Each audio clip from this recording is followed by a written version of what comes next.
Tu sais pas quand utiliser say ou quand utiliser tell. Tu sais pas vraiment si pour dire que quelqu'un t'a dit quelque chose, tu dois dire par exemple she said me that, peut-être. Et ben dans ce cas-là, si tu es dans ce doute, tu es le bienvenu dans cette vidéo. Hi guys, welcome back to my English safe place. Aujourd'hui on se retrouve dans un décor un petit peu différent, à savoir que j'ai déménagé et que le studio n'est pas encore prêt. Donc on se retrouve avec mon chat. Je nous ai gardé mes petits tableaux de mon décor habituel. Pardonnez ce décor. Bientôt j'en ferai un nouveau. Dans cette vidéo je vais t'expliquer du coup comment utiliser say et comment utiliser tell, quelle est la différence entre les deux et comment ne plus les confondre. D'ailleurs si tu as vu mes autres vidéos, par exemple la différence entre since et for, la différence entre do et make, la différence entre see, look et watch, tu sais que en général ça se joue à pas grand chose. Ok, let's start. Imagine que tu souhaites dire cette phrase. Elle m'a dit qu'elle était fatiguée. Comment tu dirais ça? Je pense, peut-être que je me trompe, mais je pense que la plupart d'entre vous diraient she said me she was tired. Et si vous en faites partie, ce n'est pas correct. Mais pour comprendre la raison de pourquoi c'est pas correct, il faut déjà comprendre la différence entre say et tell. C'est ce que je vais t'expliquer dans cette vidéo. Ok, commençons avec say. Say va être là pour t'informer de quelque chose. Say, si on devrait le traduire, ça serait le mot dire. Il va être là du coup pour te donner une information. Donc l'information là, c'est qu'elle est fatiguée. Si on voudrait faire en sorte que cette phrase est correcte, mais avec say, on dirait she say she was tired. On a simplement l'information qu'elle est fatiguée, mais pas à qui elle donne cette information. Vous allez comprendre par la suite. En fait, say, l'information va être plus importante que la personne qui reçoit cette information. Derrière say, il n'y aura jamais de mots tels que me, us, him, them ou autre. Il n'y aura pas ces petits mots là parce que ça ne nous importe pas en fait de à qui est destinée cette information. La seule chose qui nous informe quand on dit say, c'est quelle est cette information. On pourrait dire par exemple I said hello. J'ai dit bonjour. Là, la seule information qu'on a, c'est que nous avons dit bonjour. Mais on ne sait pas à qui on a dit bonjour par exemple. Du coup, on ne dira pas she said me, she said us, etc. Mais on dira bien juste she said, suivi de l'information. Par exemple, she said she was tired. Elle a dit qu'elle était fatiguée. Maintenant, voyons la différence avec tell. Tell, lui, va nous donner deux infos. Il va nous donner l'info principale, mais il va aussi nous dire à qui est destinée cette info. Par exemple, elle m'a dit qu'elle était fatiguée. She told me she was tired. Donc là, on va bien préciser qui reçoit cette information et quelle est cette information. Pour tell, on va avoir deux choses. On peut aussi avoir d'autres exemples. Tell me the truth. Donc, dis-moi la vérité. Là, c'est à toi que je le demande. Dis-moi la vérité. Je suis le destinataire de cette information et j'ai l'information.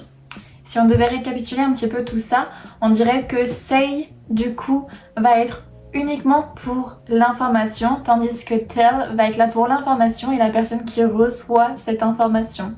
À noter que on va utiliser beaucoup le passé de ces deux mots. Donc say, son passé, ça va être said, et tell, son passé, ça va être told.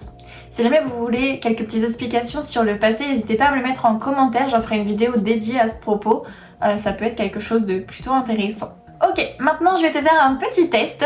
Je vais te donner des phrases en français et ça va être à toi de les traduire en anglais, donc soit avec say ou said, soit avec tell ou told. Première phrase, il a dit bonjour. Comment vous dites ça en anglais? Il a dit bonjour.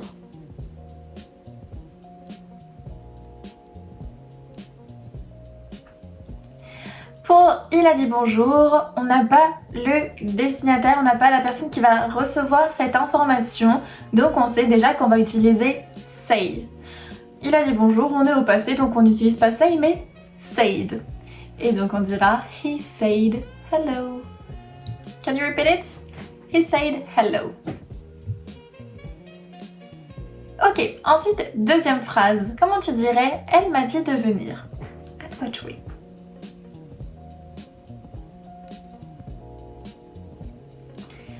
Elle m'a dit de venir, on a l'information qui est venir, Et on a aussi la personne qui va recevoir cette information, elle m'a dit de venir, donc là on utilisera bien tell.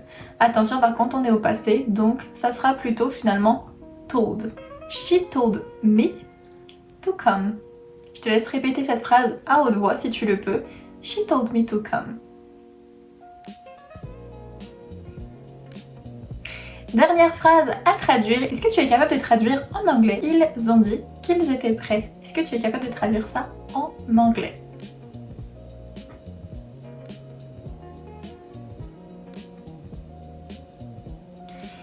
Dans la phrase, ils ont dit qu'ils étaient prêts, on n'a pas le destinataire, on n'a pas la personne qui va recevoir cette information, on a juste l'info qu'ils étaient prêts.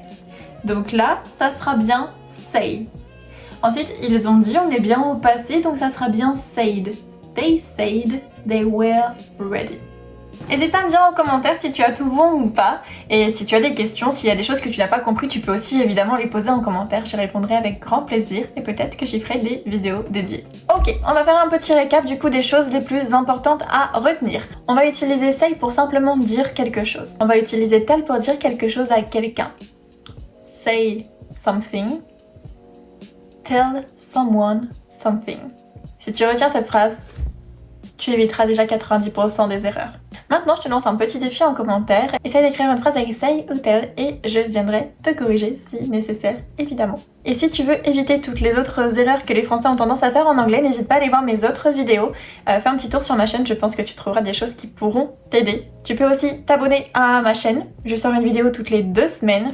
Tu peux activer la cloche pour n'en louper aucune. Si tu veux aller plus loin, sache que je donne des cours d'anglais. En scannant ce QR code, tu trouveras un lien pour réserver un créneau avec moi. Sache que dans un premier temps, c'est un créneau de 15 minutes qui est offert afin qu'on puisse faire connaissance et qu'on puisse programmer les prochains cours, qu'on puisse commencer avec un cours qui va être 100% adapté à ton niveau et à ton objectif. Donc tu as un créneau de 15 minutes offert et tu as juste à finalement choisir le créneau qui t'intéresse et on se retrouvera en visio.